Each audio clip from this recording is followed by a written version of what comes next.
Ateneo Fab 5 reunited. NU Lady Bulldogs all out na may balik ang corona sa UAAP. Pero again, huwag kalimutan mag-subscribe, click ng notification bell para update kayo dito sa ating channel. Puspusan na nga ang paghahanda ng mga UAAP teams sa pagbabalik ng UAAP Season 86 volleyball tournaments. May mga koponan dumadayo pa sa ibang bansa upang magpalakas at paggandaan ang biggest collegiate showdown sa bansa. Siyempre di rin papahuli dyan ang last year's runners-up na NU Lady Bulldogs dahil isa rin sila sa puspusan ng naghahanda para sa nasabing tournament. Mapait sa Bulldogs ang maagawang corona last season ng kanilang newest rival na DLSU Lady Spikers. Kaya ngayon, one goal and one battle cry ang buong NU. That is to bring back the UAAP crown in Sampaloc. Nothing more, nothing less. Yan ang binunyag ng nagbabalik UAAP na si NU coach Norman Miguel sa gitna ng kanilang intensive preparation.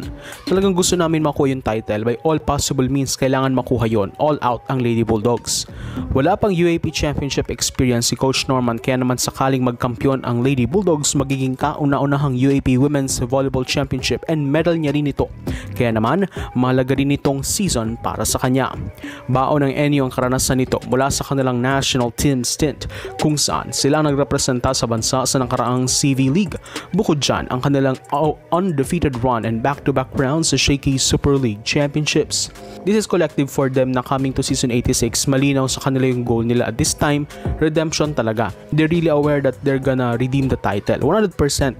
Yun ang clear sa kanila. Yun ang direction nila. Sila pa rin naman talaga ang favorites sa manalo ng kampyonato sa UAAP this season, given na ang mismong defending champions na DLSU ay medyo napilayan sa pagkawala ng ilang key pieces nila. Although mahirap pa rin sa inyo na makuha ang titulo, gayong bukod sa Lasal, marami pang ibang teams ang kayang mag-challenge sa kanila. Pero experience and skills wise, di hamak na sila ang top of the food chain, ika nga.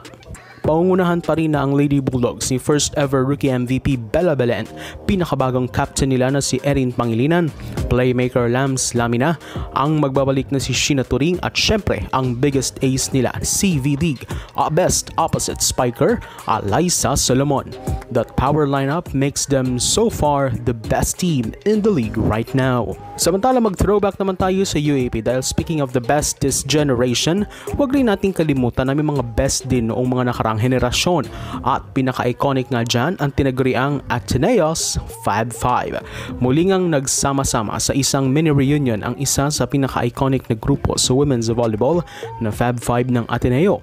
Ibinahagi ni Gretchen Ho sa kanyang social media account ang pagsasama-sama muli nila nina Phil Cainglet, Z Hervasio, Jem Ferrer at Ain Nakachi ang tinaguriang Fab 5 ng Ateneo kasama ang kanilang mentor na si Coach Roger Korayev.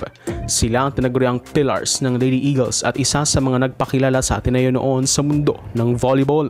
Dito unang sumikat at nakilala ang Ateneo sa pagpasok ng mga heart-strong girls na ito na palaban kahit dehado sa laban. So Dora, for support this channel, please subscribe and notification bell to be updated on my coming videos.